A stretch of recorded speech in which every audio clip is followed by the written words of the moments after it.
बंगाल में मुख्य सचिव के दिल्ली आकर रिपोर्ट करने की डेडलाइन घंटों पहले खत्म हो चुकी है। ममता ने प्रधानमंत्री को चिट्ठी लिखकर शिकायत दर्ज तो करवाई, लेकिन केंद्र अब मुख्य सचिव पर कड़ी कार्रवाई के मूड में है। सुबह 10 बजे का वक्त था, डेडलाइन थी, डेडलाइन खत्म हो चुकी है और इसके बाद टकराव और ज्यादा बढ़ेगा। बंगाल और केंद्र, राज्य और केंद्र दोनों के बीच में मुख्य सचिव को लेकर टकराव लगातार बढ़ता जा रहा है। और इस बीच हम आपको दिखाते हैं कि किस तरीके से दोनों ओर से टकराव की स्थितियां पैदा हुई। आज दिल्ली नहीं पहुंचे पश्चिम बंगाल के मुख्य सचिव, आज दिल्ली नहीं आए। 10 बजे तक का वक्त था, उनको पहुंचना था दिल्ली और उनको रिपोर्ट करना था, लेकिन वो दिल्ली पहुंचे ही नहीं। सूत्रों के हवाले से जो खबर मिल रही है कि पश्चिम बंगाल सरकार ने रिलीव ही नहीं किया, ममता बनर्जी ने रिलीव नहीं किया उनको और इसीलिए वो दिल्ली नहीं आए। ममता के साथ कोलकाता में बैठकें करेंगे मुख्य सचिव, और केंद्र ने अल्पन बंदोपाध्याय को दिल्ली अटैच कर दिया था। नाराजगी लगातार थी। आपको याद होगा यास तूफान को लेकर किस तरीके से प्रधानमंत्री वहां पहुंचे थे, लेकिन आधा घंटा इंतजार करवाने के बाद ये नाराजगी और ज्यादा बढ़ गई थी। न ममता बनर्जी पहुंची थी, न मुख्य सचिव पहुंचे थे, जिसके बाद हुआ क्या, नॉर्थ ब्लॉक डीओपीटी में इंतजार होता रहा क्योंकि यहीं पर उनको रिपोर्ट करना था, लेकिन ममता ने रिलीव नहीं किया। कोलकाता और दिल्ली दोनों के बीच में किस तरीके से तलवारें खींची है वो आप यहां देखिए। अब देखिए बैठक का जब बहिष्कार किया था तब किस तरीके से बयानबाजी हुई थी वो भी देख लीजिए। जेपी नड्डा ने भी आरोप लगाया था कि बैठक से गैर मौजूदगी संघवाद की हत्या, बदले की राजनीति कर रही है केंद्र सरकार। ममता बनर्जी ने इसका जवाब भी रखा था। गृह मंत्री अमित शाह ने भी इसको लेकर आपत्ति जताई थी कि दीदी का अहंकार है, जन कल्याण से ऊपर प्रधानमंत्री के पहुंच उन्हें, ये सारी बातें ममता बनर्जी ने कही थी। और इसके साथ ही साथ उन्होंने आपत्तियां लगातार बीजेपी की तरफ से जताई जा रही थी, लेकिन कुल मिलाकर आज मुख्य सचिव दिल्ली नहीं पहुंचे। 10 बजे तक की डेडलाइन थी। पश्चिम बंगाल से यास तूफान तो गुजर गया, लेकिन एक नए सियासी तूफान ने बंगाल की सियासत को फिर से केंद्र में ला खड़ा किया है। एक तरफ केंद्र सरकार है, दूसरी तरफ पश्चिम बंगाल की मुख्यमंत्री ममता बनर्जी की सरकार और बीच में मुख्य सचिव अल्पन बंदोपाध्याय। पश्चिम बंगाल की मुख्य सचिव अल्पन बंदोपाध्याय के लिए यही डेडलाइन रखी थी केंद्र सरकार ने। अल्पन को आज सुबह दिल्ली आकर नॉर्थ ब्लॉक में कार्मिक और प्रशिक्षण विभाग में काम संभालना था, लेकिन दिल्ली में इंतजार होता रहा और अल्पन आए ही नहीं। दिल्ली आने की जगह अल्पन नबन्ना में यास चक्रवाती तूफान को लेकर अहम बैठक में शामिल हो गए। अल्पन बंदोपाध्याय आपदा प्रबंधन के टास्क फोर्स के प्रमुख हैं। अल्पन के न आने की वजह यह है कि ममता बनर्जी ने अपने मुख्य सचिव को दिल्ली भेजने से इनकार कर दिया। अल्पन को दिल्ली भेजने के मूड में नहीं है ममता बनर्जी। ममता का दो टूक कहना है, जब राज्य कोरोना जैसी महामारी से जूझ रहा है तो फिर अपने अहम अफसर को इस नाजुक वक्त में कैसे जाने दे सकते हैं। मुख्य सचिव के तबादले पर ममता बनर्जी ने जो चिट्ठी प्रधानमंत्री को लिखी है उस पर कई गंभीर आरोप लगाए गए हैं और ममता बनर्जी ने साफ तौर पर कहा है कि वो बेहद आश्चर्यचकित हैं, सदमे में हैं इस तरह के एक तरफा फैसले को लेकर। इंडियन एडमिनिस्ट्रेटिव सर्विसेज के रूल्स का हवाला दिया गया है। साथ ही कहा गया है कि किसी भी तरह की सलाह मशवरा की गुंजाइश नहीं की गई राज्य सरकार के साथ, और साफ कर दिया है कि वो मुख्य सचिव को दिल्ली नहीं भेज रही हैं। जाहिर है ये मुद्दा अब सियासी तूफान का रूप ले चुका है। ज्यादा दिन नहीं बीते जब चुनाव को लेकर बीजेपी और टीएमसी आमने सामने थे। अब अल्पन बंदोपाध्याय के मुद्दे पर दोनों खेमे एक दूसरे से फिर भिड़ गए हैं। जो कुछ भी वहां की मुख्यमंत्री, पश्चिम बंगाल की मुख्यमंत्री ने किया है, वो जानबूझकर किया गया संविधान और लोकतंत्र के खिलाफ एक बहुत बड़ा अपराध है। और मुझे लगता है कि इस आपराधिक जो जानबूझकर किए गई इस आपराधिक गुनाह को लोकतंत्र और देश कभी नहीं माफ करेगा। आप जो है वहां पर अपना पॉलिटिकल स्कोर करने में लग गई हैं।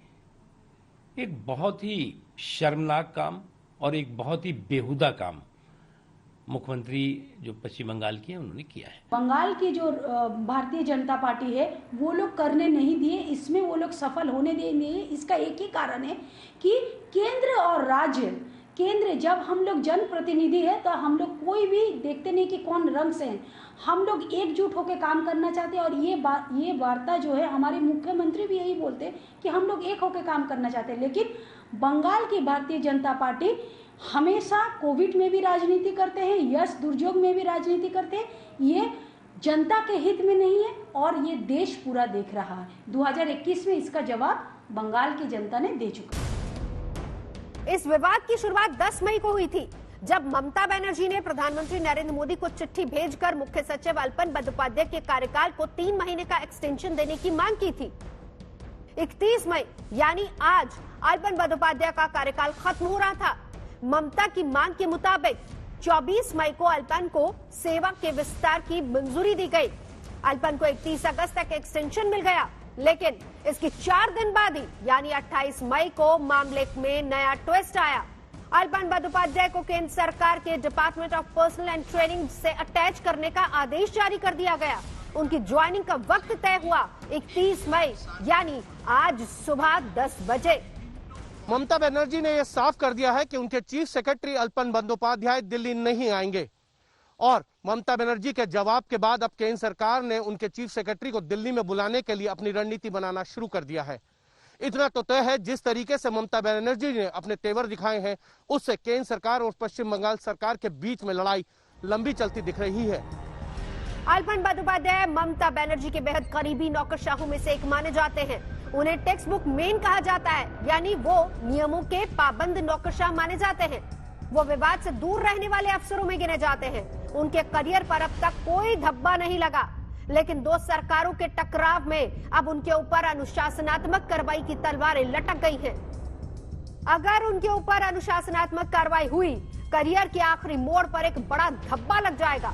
एक्शन होने पर वो ना पेंशन के हकदार रहेंगे, ना ही रिटायरमेंट बाद मिलने वाली किसी सुविधा के। कोलकाता से अनुपम मिश्र, दिल्ली से हिमांशु मिश्रा के साथ आज तक ब्यूरो। तो देखिए वक्त कितने बजे का था और हम वक्त के हिसाब से बताते हुआ क्या, ठीक 10 बजे रिपोर्ट करना था। मुख्य सचिव को रिपोर्ट करने का वक्त और डेडलाइन आज की थी और सुबह 10 बजे तक की थी।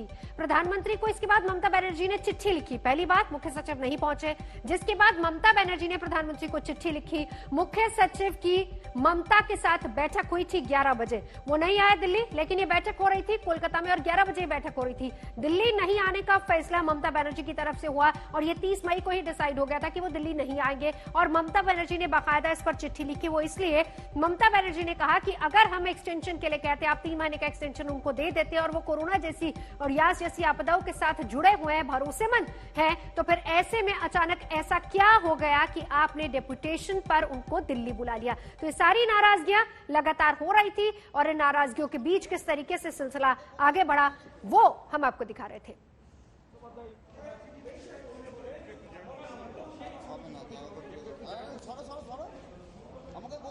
तो ये वो तस्वीरें हैं अल्पन बंदोपाध्याय की, मुख्य सचिव पश्चिम बंगाल।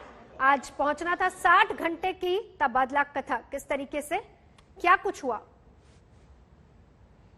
आगे बढ़ेंगे, बात करेंगे बैंक घोटाले में भारत से फरार मेहुल चौकसी की, जो डोमिनिका में पकड़ा गया, जेल में बंद है। चोट के बाद उसका वहीं के अस्पताल में इलाज चल रहा है। हम आपको दिखाते हैं किस तरीके से हालात वहां पर है। देखिए, मेहुल चौकसी का इलाज फिलहाल चल रहा है डोमिनिका। एक महिला के साथ एंटीगुआ पहुंचा था मेहुल चौकसी और फिर उसके बाद एंटीगुआ सीधे भारत को सौंपने पर जो विवाद है उसको लेकर अब विवाद की कड़ी और ज्यादा बढ़ती जा रही है। लेकिन भारत मेहुल चौकसी को लाने की पूरी कोशिशें कर रहा है, क्योंकि बाकायदा एक विमान वहां पर पहुंचा। मेहुल चौकसी को लाने के लिए तैयारियां, कोशिशें हो रही है। इस बीच हम आपको ये भी बता दें कि 2 जून यानी कि वो तारीख है जब अगली सुनवाई मेहुल चौकसी को लेकर है। इस बीच जेल में बंद चौकसी, चोट के निशान कल सामने आए थे। जेल में बंद था, आंख और हाथ पर चोट थी, इसके निशान भी दिखाए गए थे। सीधे सौंपने के पक्ष में एंटीगुआ सरकार है। एंटीगुआ सरकार यही चाह रही कि डोमिनिका से सीधा वहां ना पहुंचे और डोमिनिका से सीधा भारत को दे दिया जाए। कोशिशें भारत की भी यही है, क्योंकि विमान डगलस एयरपोर्ट पहुंच चुका है, डगलस चार्ल्स एयरपोर्ट पहुंचा है। और ये तस्वीरें हमने आपको कल दिखाई थी कि किस तरीके से अगवा किया गया था चौकसी। उनके वकील ने यही आरोप लगाया कि मेहुल चौकसी को अगवा किया गया। ये आरोप वकील की तरफ से लगाए गए थे। 2017 में एंटीगुआ की नागरिकता पहले ही मेहुल चौकसी ले चुका है। Request to the government of Dominica is to have Mr. Chokshi deported and be repatriated directly to India, not to send him back to Antigua and Barbuda where he's a citizen and one in which he will enjoy certain constitutional and legal protection. A request from the Indian government. Mr. Choksi wasn't just located in Antigua. He's a citizen of Antigua and Barbuda. How can you send someone to a country where they have no citizenship and no right to reside? It has to be Antigua and Barbuda because he's not a citizen of India. The Dominican government has a free hand to act. In fact, Michal Choksi may have made a mistake to travel to Dominica. The information that we're getting now is that he may have taken his girlfriend to Dominica, probably to dinner to have a good time and so on, and got caught. Now, that would have been a monumental error because whereas in Antigua, because he's a citizen, we could not deport him. On the 25th, we did not provide any services to any name Mehul Choksi from our company. Absolutely not. We did not provide any services for this particular name. Honestly, I do not know, apart from the photos that are circulating, I do not know what Mehul Choksi look like. But based on the photos that are circulating, I did not see anybody of that look on this particular boat, or not the boat or anybody that we did clearances for. Nevertheless, absolutely no woman on that particular boat. तो मेहुल चौकसी को हिंदुस्तान लाने की कोशिशें की जा रही हैं। इस बीच भारत की तरफ से भी कोशिशें हो रही हैं। डोमिनिका में कहा यह भी गया कि एक महिला के साथ एंटीगुआ पहुंचा, फिर इसके बाद एंटीगुआ से सीधे भारत लाने की कोशिशें अब की जा रही थी। लेकिन हम साथ ही साथ आपको यह भी बताएं कि डोमिनिका से सीधे प्रत्यर्पण की कोशिशें की गई, अगवा किया गया, ऐसा मेहुल चौकसी का वकील लगातार कह रहा है। 2017 में एंटीगुआ की नागरिकता मेहुल चौकसी ने ली थी और इसके बाद एक महिला के साथ एंटीगुआ पहुंचा। ये सारी बातें सामने आई। इस बीच कोशिशें हिंदुस्तान की तरफ से उसको हिंदुस्तान लाने की। आगे बढ़ेंगे, दिल्ली में कोरोना के हालात की तस्वीर भी आपको दिखाएंगे क्योंकि लगातार केसेस घट रहे हैं और 24 घंटे में नए बीमार घटकर 1000 से कम रह गए हैं और आज से दिल्ली में अनलॉक की प्रक्रिया शुरू हो चुकी है। लेकिन वैक्सीनेशन को लेकर विवाद लगातार जारी है। मेरे ख्याल से 1.5-2 महीने हो गए जब केंद्र सरकार ने कहा था भाई सारे राज्य अपनी अपनी प्रोक्योरमेंट कर लें। 36 राज्य और यूनियन टेरिटरी हैं, सबने पूरी कोशिश करके देख ली। एक भी राज्य, एक भी वैक्सीन का एक भी टीका अगर अपने स्तर पे लाने में सफल हुआ हो तो मुझे बताओ। तो जाहिर तौर पे राज्य वैक्सीन प्रोक्योर नहीं कर सकते, ये काम सेंटर को करना पड़ेगा। सेंटर प्रोक्योरमेंट करे, दुनिया भर से प्रोक्योरमेंट करे, देश में प्रोडक्शन करे, वो करके हमें दे, हम उसके बाद ना लगाएं तो हमारी जिम्मेदारी है। कुछ लोग हमारे ऊपर हर एक तरीके का आरोप प्रत्यारोप लगाते रहेंगे। दिल्ली भी इससे ग्रसित है। ये वो लोग हैं जो कभी वैक्सीन पर भारत का मोराल, दिल्ली वालों का मोराल तोड़ते थे। ये वो लोग हैं जिन्होंने कभी मोहल्ला क्लिनिक के नाम पर बड़ी बड़ी बातें कही थी। ये वो लोग हैं जिन्होंने एडमिनिस्ट्रेशन के बारे में बड़ी बड़ी बातें कही थी, हर दिन प्रेस कॉन्फ्रेंस करके कुछ ना कुछ कहा था। और जब संक्रमण काल आया तो उस समय सारे का सारा विषय केंद्र सरकार करे इस तरीके से रख दिया। कल देखा था वो ये कह रहे थे भाई इतनी जल्दी टीके क्यों लगा रहे हैं दिल्ली वाले। तो जल्दी टीके लगाएंगे तभी तो लोगों की जान बचेगी। जितनी जल्दी टीके लगेंगे उतने ज़्यादा लोगों को टीके लगेंगे, उतने ज़्यादा लोगों की जान बचेगी। तो अपने को तो जल्दी लगानी ही चाहिए, इसमें गलती क्या। ये वक्त राजनीति करने का नहीं है, ये वक्त राज्यों से लड़ने का नहीं है, ये वक्त है राज्यों की मदद करने का, ये वक्त है सबको मिलकर कोरोना से लड़ने का। 29 मई 2021 को ग्लोबल टेंडर फ्लोट किया जाएगा पर निर्णय हुआ है। आज से 2 हफ्ते पहले, 3 हफ्ते पहले कोई टेंडरिंग प्रोसेस नहीं किया। अप्रैल के महीने में कुछ काम नहीं किया। इससे पूर्व मार्च अप्रैल सब निकाल दिया, कुछ काम नहीं किया और चिट्ठी खेल रहे थे ये लोग। उसके लिए इनको शर्म आनी चाहिए। झूठ बोलने की जो राजनीति है और जितना पैसा ये लोग इधर उधर अखबार में बाकी मंचों पे खर्चते हैं झूठ को बढ़ाने के लिए, वो अगर सही काम पे लगा दें तो थोड़ा दिल्ली की जनता का भला हो जाए। इस बीच आंकड़ों में थोड़ी कमी देखी जा रही है। 24 घंटे की बात करें तो देखिए कहां तक पहुंचे हैं आंकड़े। 52,734 मरीज। और 24 घंटे की ही अगर बात करें तो 3,128 लोगों ने अपनी जान भी गंवाई है कोरोना की वजह से। ठीक होने वालों का आंकड़ा बढ़ा, ये अच्छी बात है, ये फिगर थोड़ा सुकून देने वाली है। 2,38,022 लोग ठीक भी हुए हैं 24 घंटे में मामले। और इस बीच लगातार हम आपको बता रहे हैं कि किस तरीके से उत्तर प्रदेश में मामले कितने हैं। 1,908 केस 24 घंटे में आए। ठीक होने वालों का आंकड़ा यहां भी ज्यादा, ये भी राहत भरी खबर है। 6,713 लोग ठीक हुए हैं, साथ ही साथ 140 लोगों ने अपनी जान गंवाई। ये उत्तर प्रदेश का आंकड़ा हम आपको दिखा रहे थे। और इसी तरीके से जरा दिल्ली का हाल भी देख लीजिए। 1000 से कम मामले, ये भी सुकून की बात है। पिछले 24 घंटे की अगर बात करें तो 946 केस, और इसके साथ ही साथ ठीक होने वाले यहां भी डबल, यानी कि 1803 मामले। 78 लोगों ने अपनी जान गंवाई है कोरोना से पिछले 24 घंटे की बात करें तो। अब 2 महानगरों को भी कंपेयर कर लीजिए, जिसमें मुंबई है और दिल्ली है। दोनों को कंपेयर किया जाए, मुंबई में मामले पिछले 24 घंटे में 1066, दिल्ली में 946। मौत का आंकड़ा मुंबई में 22, दिल्ली में 78। तो ये पिछले 24 घंटे की तस्वीर हम आपको दिखा रहे हैं। कोरोना से किस कदर मामले तो लगातार कम हो रहे हैं, ठीक होने वालों की संख्या बढ़ती जा रही है। ये दोनों अच्छी खबरें हैं, लेकिन जो मौत की फिगर और आंकड़ा है वो जरूर चिंता का विषय है। और ऐसे में सबसे बड़ी बात वैक्सीनेशन, वो रफ्तार कहां तक और किस तरीके से आगे बढ़ रही है उस पर जोर देना होगा, क्योंकि जानकारी ये भी कह रहे हैं कि तीसरी लहर के लिए हिंदुस्तान को तैयार रहना चाहिए। लेकिन इसके साथ ही साथ अगर उसको कंट्रोल करना है तो जहां एक तरफ स्वास्थ्य सुविधाओं को दुरुस्त करना पड़ेगा, वहीं दूसरी तरफ देश को वैक्सीनेट भी करना पड़ेगा जल्द से जल्द। हालांकि इसको लेकर सियासत अलग से गरमाई हुई है। इस बीच तस्वीरें लगातार हम आपको दिखा रहे हैं, मामले घट रहे हैं और तमाम राज्य धीरे धीरे अनलॉक की तरफ बढ़ रहे हैं।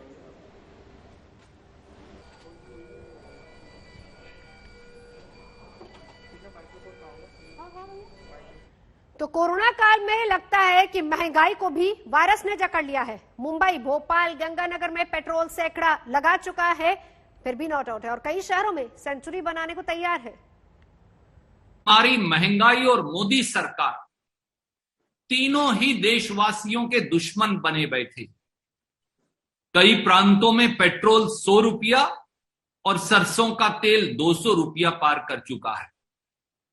रसोई गैस का सिलेंडर भी 800 पार पहुंच गया। खाना पकाने के तेलों की कीमतों में लगी आग ने हर गृहिणी के बजट को तहस नहस कर दिया। मेरा देश भुगत रहा है। मोदी जी लगातार कहते रहे कि पेट्रोल और डीजल के दाम बढ़ने से महंगाई बढ़ती है। जब वो विपक्ष में थे, कहा था 2015 में कि मेरे नसीब से पेट्रोल का दाम कम हो रहा है तो नसीब वाला प्रधानमंत्री चाहिए कि बदनसीब लोग चाहिए। हम पूछना चाहते हैं कि ये जो दाम बढ़ रहे हैं किसके नसीब से हैं? सालाना 3 लाख करोड़ रुपए जनता की जेब से केंद्र सरकार निकाल रही है।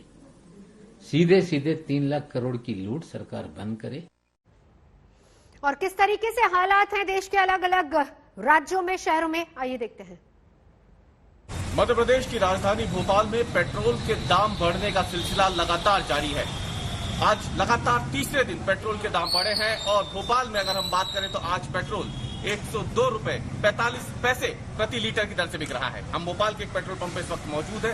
यहाँ पे आपको तस्वीर दिखाते हैं कि कैसे इस वक्त पेट्रोल की जो कीमतें हैं वो बेतहाशा आगे बढ़ती जा रही है। लगातार बढ़ोतरी हो रही है और शतक तो बहुत पहले लग चुका था कीमतों पे, लेकिन अब पेट्रोल की कीमतें उसके बाद लगातार बढ़ रही है। 100 रुपए के बाद पहले 101 और उसके बाद अब 102 रुपए 45 पैसे प्रति लीटर की दर से पेट्रोल फिलहाल भोपाल में बिक रहा है। और आप देख सकते हैं लोग पहुंच तो रहे हैं, लेकिन इनके मन में कहीं ना कहीं इस बात की टीस है कि पेट्रोल की कीमतें बहुत तेजी से ऊपर बढ़ रही हैं। और ऐसे समय में जब मध्य प्रदेश में लॉकडाउन है, आजीविका पर काफी असर पड़ा है लोगों की, ऐसे में ये महंगाई की दोहरी मार है एक तरीके से, क्योंकि न केवल पेट्रोल बल्कि तमाम दूसरे जो खाद्य तेल है उनकी भी कीमतें बढ़ चुकी है। मध्य प्रदेश वो राज्य जहां पे पेट्रोल पर सबसे ज्यादा वैट लगता है, करीब 33%। 23% वैट डीजल पर लगता है और यही वजह है कि फिलहाल मध्य प्रदेश में पेट्रोल की कीमतें इतनी ज्यादा है। रवीश पाल सिंह, भोपाल, आज तक। पेट्रोल और डीजल के प्राइसेस में लगातार बढ़ोतरी देखने के लिए मिल रही है।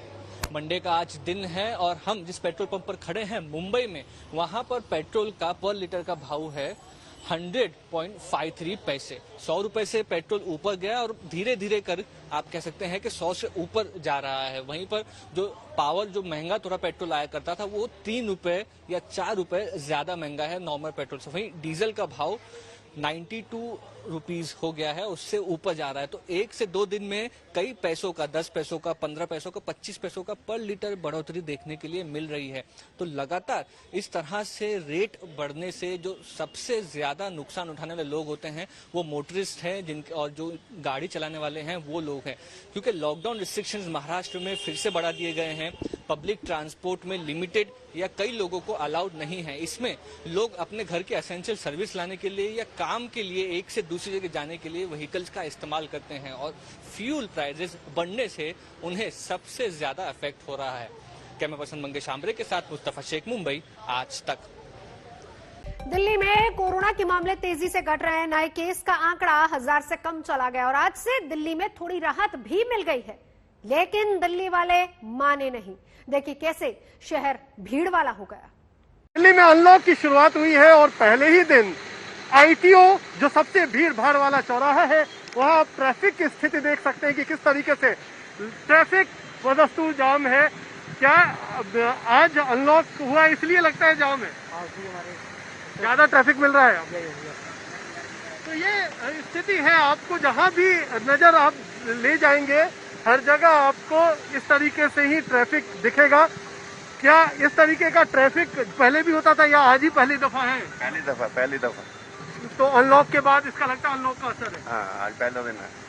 तो ये स्थिति यहाँ पर बनी हुई है कि जहाँ तक हम नजर आपको दौड़ाएं, जहाँ भी दिखाएं, जहाँ भी हमारी कैमरे की नजर जाएगी, हर जगह गाड़ियां ही गाड़ियां नजर आएंगी। आपको बताएं कि इस तरीके से ऐसा नहीं है कि तमाम एक्टिविटी शुरू कर दी गई है, सिर्फ अभी निर्माण और औद्योगिक गतिविधियां ही शुरू की गई हैं, लेकिन फिर भी रोजाना की तरह जो यहाँ ट्रैफिक है वो जाम दिखाई पड़ रहा है। ये पूरी तरह से लॉकडाउन में इस तरीके की तस्वीरें नहीं दिखाई पड़ती थी, लेकिन जैसे ही लॉकडाउन खुला है उसके बाद ये तस्वीरें हैं। क्या लॉकडाउन में इस तरीके की जाम मिलता था कि नहीं मिलता था?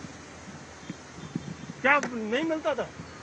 तो ये जो ड्राइवर है जो लगातार लॉकडाउन में भी सामने रहते थे, वो यही बता रहे हैं क्या कि लॉकडाउन खत्म होने के बाद, हालांकि बाजार नहीं खुले हैं, प्राइवेट जो दफ्तर हैं वो नहीं खुले हैं, लेकिन फिर भी इस तरीके का जाम। तो आप समझ सकते हैं कि किस तरीके से लोगों ने जो लॉकडाउन को खोलने का पहला कदम है उसको लेकर के रिस्पॉन्स दिया है कि गाड़ियां ही गाड़ियां आपको हर जगह नजर आएंगी। कैमरामैन प्रदीप गुप्ता के साथ कुमार कुणाल, दिल्ली, आज तक। दिल्ली की सड़कों पर सुबह से ही लंबी लंबी कतारें जो हैं वो ट्रैफिक की नजर आने लगी हैं। इस वक्त हम मौजूद हैं आईटीओ पर, आपको तस्वीरें दिखाना चाहेंगे कि सुबह का वक्त है और तमाम जो गाड़ियां हैं वो अब सड़कों पर एक बार फिर से दौड़ती हुई नजर आ रही है। और सबसे बड़ी बात यह है कि तमाम गाड़ियां जहां भी आप देखेंगे उनमें जो ई पास होना चाहिए अगर घर से बाहर निकल रहे हैं, या फिर कर्फ्यू पास होना चाहिए, वो गाड़ियों से नदारत है। तमाम जो लोग हैं वो अपने घरों से निकल रहे हैं और ज़्यादातर गाड़ियों के अंदर आपको ई पास नज़र नहीं आएगा। ये तब आलम है जब दिल्ली सरकार की तरफ से लॉकडाउन बरकरार है।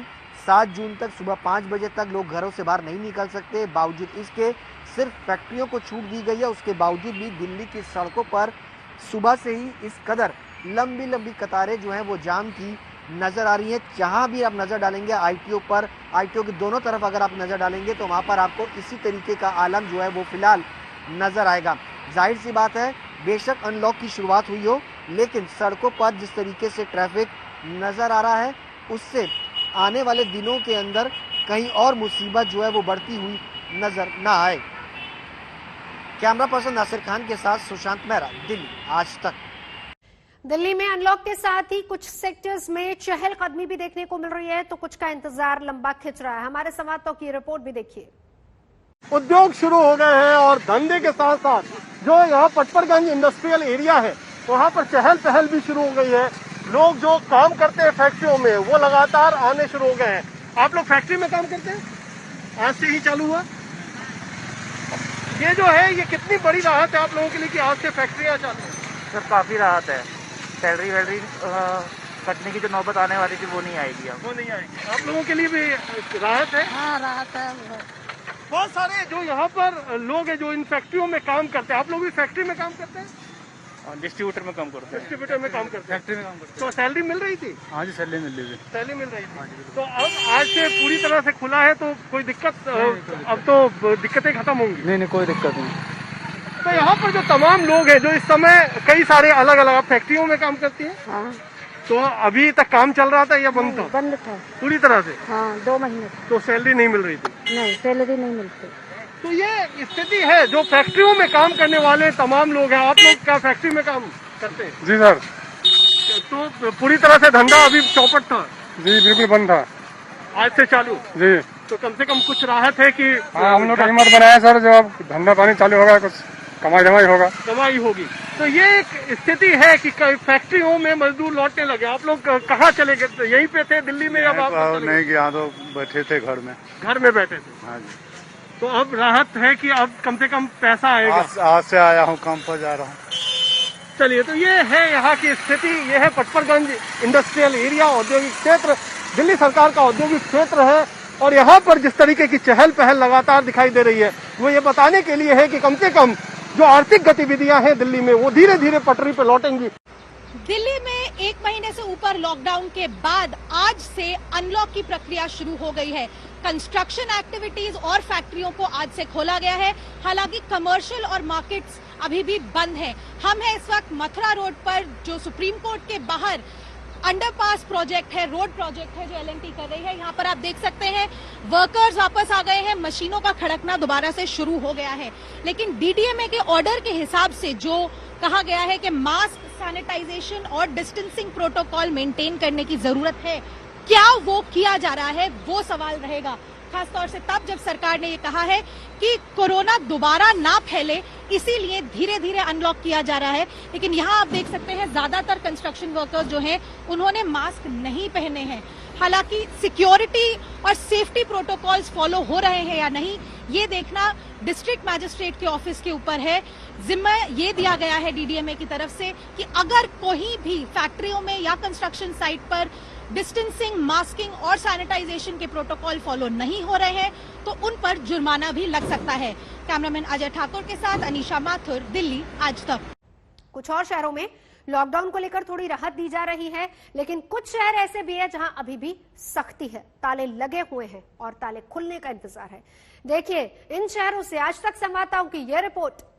कोरोना संक्रमण के घटते मामलों के बीच उत्तर प्रदेश में भी अनलॉक की प्रक्रिया शुरू हो गई है।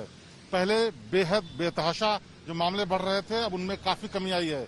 लेकिन इस अनलॉक की प्रक्रिया में इस बात का ध्यान रखा गया है कि जहां 600 से कम केसेज हैं वहीं पर ढील दी जाए। उत्तर प्रदेश के 20 जिले ऐसे हैं जहां 600 से ज्यादा मामले हैं, इसलिए वहां राहत नहीं दी जा रही है, जिसमें उत्तर प्रदेश की राजधानी लखनऊ भी शामिल है। साथ ही साथ 50 से ऊपर ऐसे जिले हैं जहां राहत दी जाएगी, लेकिन वीकेंड कर्फ्यू पूरे प्रदेश में जारी रहेगा। सरकार की मंशा ये है कि संक्रमण न बढ़ने पाए, इसके लिए लगातार सख्ती की जाए और इसमें तमाम उन चीजों को बंद रखा जाए जिससे संक्रमण फैलने का खतरा ज्यादा रहता है। जिम, मंदिर, स्कूल, कॉलेज ये सब बंद रहेंगे, लेकिन जहां काम करने की इजाजत है वहां 50% कर्मचारियों के साथ ही है। तो कुल मिलाकर के जो अनलॉक की प्रक्रिया शुरू हुई है, इसमें धीरे धीरे ढील दी जाएगी और कोशिश ये रहेगी कि संक्रमण को रोकने के वो हर तरीके इस्तेमाल किए जाएं, जिससे कि जिस भयंकर महामारी से उत्तर प्रदेश कुछ दिनों पहले बेहाल था, उसमें थोड़ी राहत मिल सके। कैमरामैन संजय सिंह के साथ शिवेंद्र श्रीवास्तव, लखनऊ आज तक। करीब 1 महीने तक लॉकडाउन के दायरे में रहने के बाद मध्य प्रदेश अब अनलॉक होने जा रहा है। 1 जून की सुबह से मध्य प्रदेश में अनलॉक की प्रक्रिया शुरू हो जाएगी। इस बार ध्यान रखा गया है कि जिन जगहों पर पॉजिटिविटी रेट 5% से ज्यादा है, वहां पर बाजार 6 बजे बंद हो जाए, जबकि जिन जगहों पर पॉजिटिविटी रेट 5% से नीचे पहुंच चुका है, वहां पर जनजीवन सामान्य हो जाएगा और समय के अनुसार दुकानें बंद और खुल सकेंगी। लेकिन इन सब के बावजूद संक्रमण की रफ्तार एकदम से दोबारा ना बढ़ जाए, इसीलिए फिलहाल वीकेंड लॉकडाउन को जारी रखने का निर्देश भी सरकार की तरफ से दिया गया है। कैमरामैन इरशाद खान के साथ रवीश पाल सिंह, भोपाल आज तक। कोरोना की महामारी जारी है, लेकिन लोगों की रोजी रोटी चलती रहे, लोगों की जीविका बनी रहे, इसको देखते हुए हरियाणा, पंजाब, हिमाचल समेत चंडीगढ़ में लॉकडाउन को बढ़ाया गया है। लेकिन लॉकडाउन की नियम और शर्तों में इस तरीके से ढील दी गई है कि एक गरीब आदमी अपने घर के चूल्हे चौके को चला सके। यानी कि शॉपिंग मॉल से लेकर छोटी दुकानों को खोलने के समय में बढ़ोतरी की गई है, साथ ही लोग घरों से बाहर भी निकल सके, अपनी रोजी रोटी कमा सके, इस बात का भी ख्याल रखा गया है। सत्येंद्र चौहान, चंडीगढ़, आज तक। कोरोना वायरस के मामलों में कमी को देखते हुए जम्मू कश्मीर प्रशासन ने अब जो है लॉकडाउन के नियमों में जो है कुछ रियायतें दी हैं और अब जो है यहाँ जम्मू कश्मीर में जो है अगर देखा जाए तो अनलॉक की प्रक्रिया भी शुरू हो गई है। कल शाम को जो है जम्मू कश्मीर प्रशासन ने जो है नए नियमों की घोषणा की और इसके अंतर्गत अब जम्मू कश्मीर में जो है बाजार खुलेंगे, दुकानें खुलेंगी, लेकिन रोटेशन के हिसाब से और हफ्ते में केवल 3 दिन के लिए। और साथ ही में जो शराब की दुकानें हैं, सैलून्स हैं, वो भी अब खुलेंगे हफ्ते में 3 दिन के लिए रोटेशन के हिसाब से। तो ये बड़ा फैसला जो है जम्मू कश्मीर प्रशासन ने लिया है, लेकिन साथ ही में प्रशासन ने लोगों को ये कहा है कि कोविड प्रोटोकॉल का जो है सख्ती से पालन होना चाहिए और अगर उसका उल्लंघन होता है तो उसके ऊपर कार्रवाई भी होगी। साथ ही में जम्मू कश्मीर प्रशासन ने यह भी साफ कर दिया कि वीकेंड्स पर यानी कि शनिवार और रविवार को जो है सभी 20 जिलों में जो है सख्ती से जो है लॉकडाउन रहेगा और साथ ही में नाइट कर्फ्यू भी जो है वो जम्मू कश्मीर में जारी रहेगा। जम्मू कश्मीर में आज यानी सोमवार से लॉकडाउन में कुछ राहत मिल रही है। दरअसल 1.5 महीने तक जम्मू कश्मीर में पूरी तरह से कोरोना कर्फ्यू था, हर जिले में ये कोरोना कर्फ्यू जारी था और आज यानी सोमवार से अब धीरे धीरे जो है लोगों को लॉकडाउन में राहत मिलेगी। दरअसल उसके लिए नियम जो है वो बनाए गए हैं। ऑल्टरनेट डेज पर श्रीनगर शहर में और बाकी जिलों में दुकानें खुलेंगी, जबकि पब्लिक ट्रांसपोर्ट को भी अब प्रोटोकॉल के साथ जो SOPs हैं कोरोना वायरस के, उनके साथ आवाजाही की इजाजत होगी। साथ ही साथ जो है फिलहाल प्रशासन ने साफ कर दिया है कि धीरे धीरे जो है अब ये बंदिशें जो है लॉकडाउन की उनको खत्म किया जाएगा और जम्मू कश्मीर में आम लोगों का जनजीवन फिर दोबारा पटरी पर लौट आए। उसके लिए फिलहाल ये पहल हो रही है कि लॉकडाउन में थोड़ी सी राहत जो है लोगों को मिले।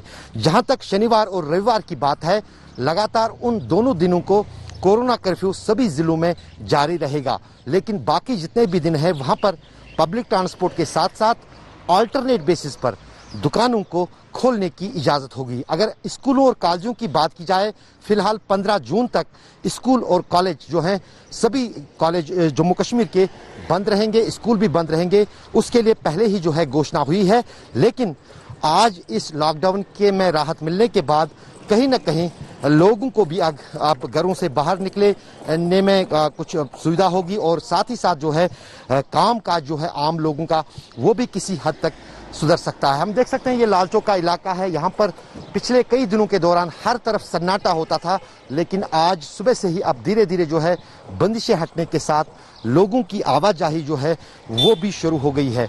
जम्मू कश्मीर पर्यटन पर निर्भर है और क्योंकि पिछले 2 सालों के दौरान पूरी तरह से जो है पर्यटन क्षेत्र प्रभावित हुआ है कोरोना वायरस के चलते, उस बीच अब जो है धीरे धीरे पर्यटकों को भी कश्मीर आने की इजाजत होगी, लेकिन उसके लिए भी साफ प्रशासन ने किया है कि कोरोना टेस्ट जो है वो अनिवार्य होगा उन सभी लोगों के लिए जो जम्मू कश्मीर में दाखिल होंगे।